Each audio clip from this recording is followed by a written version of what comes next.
Roland Thomas Meunier disait qu'il n'y a pas de Neymar dépendance. Premier match sans Neymar et défaite. Enfin, pas de victoire, en tout cas, un hasard ou pas? Oui, mais justement, c'est un lapsus révélateur, c'est qu'on présente ce match nul, qui est un match nul à l'extérieur, comme une défaite. Alors c'est vrai qu'on est mal habitué, autant nous que du côté de Paris Saint-Germain, on est habitué à gagner. Et hier, effectivement, il n'y a pas eu la défaite. Alors après, que l'absence de Neymar soit un handicap, mais l'absence de Neymar, c'est un handicap pour toutes les équipes qui ont la chance d'avoir Neymar.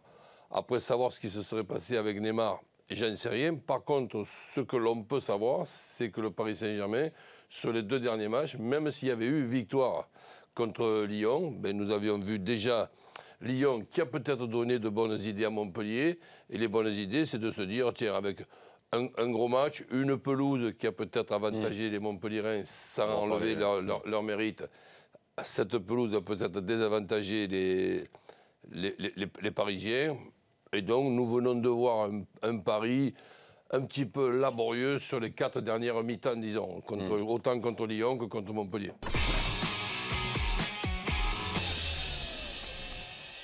City, surtout, depuis 3 semaines, c'est incroyable. C'est une machine à marquer et à ne pas prendre de but non plus. C'est ça, il faut souligner les 2 aspects. Encore 5 buts marqués, ça fait 15 buts en 3 journées. Pour les Citizens, c'est plutôt pas mal. Hein. 5 buts par match en moyenne, tout se passe bien. Et puis voilà, encore une fois, pas de buts encaissés. Ils n'en ont pris que 2 pour l'instant en 6 journées. Co-meilleure défense avec Manchester United. Et puis désormais, seule meilleure attaque. Les 2 équipes, les 2 Manchester étaient à égalité parfaite avant cette journée. Désormais, c'est City qui est devant la différence de but et qui impressionne le plus dans le jeu. C'est clair, on connaissait le potentiel offensif des Citizens, on en parlait. Hier, Gabriel Jesus est sur le banc, mais c'est Sané, c'est Sterling qui marque. Agüero qui continue de marquer et de faire marquer, c'est un aspect de son jeu qu'il semble développer aussi. C'est assez impressionnant, même le remplaçant Fabien Delph qui met une lucarne. Jésus sur le banc, ça veut dire quelque chose? Est-ce qu'on pense à la Ligue des Champions? Sûrement, c'est celui qui avait le plus joué, en tout cas dans la ligne offensive. Agüero avait déjà été remplaçant à Bournemouth par exemple.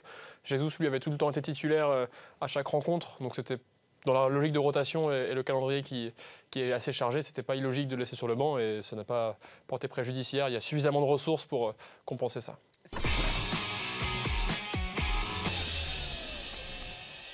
Est-ce que hier matin, vous auriez parié sur une défaite avec autant d'écart de Montpellier à Bordeaux? Non, en Paris, j'avais dit que Bordeaux gagnerait. Donc déjà, j'avais gagnant. Mais non, après, je ne pensais pas que Montpellier allait subir autant face à une équipe de bordelaise qu'on connaît déjà par le passé, qui est très joueuse, qui a mis du rythme et de la vitesse, comme le dit Jacques Brunel, mais avec des joueurs comme des internationaux qui amènent leur fraîcheur. Goujon, on l'a vu, Ménadier, le talonneur. Donc c'est des joueurs qui se sont préparés en vue des tests de novembre et qui amènent leur fraîcheur physique.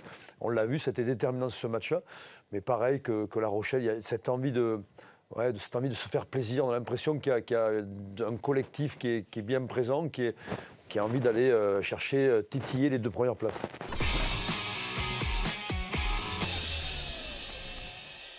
Le Sunday Times qui titre sur cette belle complicité Federer et Nadal, qui en plus... Federer qui partage un peu son quotidien avec Nadal, il est très heureux de passer du temps avec lui. Ils mangent tous leurs repas ensemble. Alors j'ai l'impression qu'au-delà de la rivalité, je pense que il y a le début d'une histoire. Hein.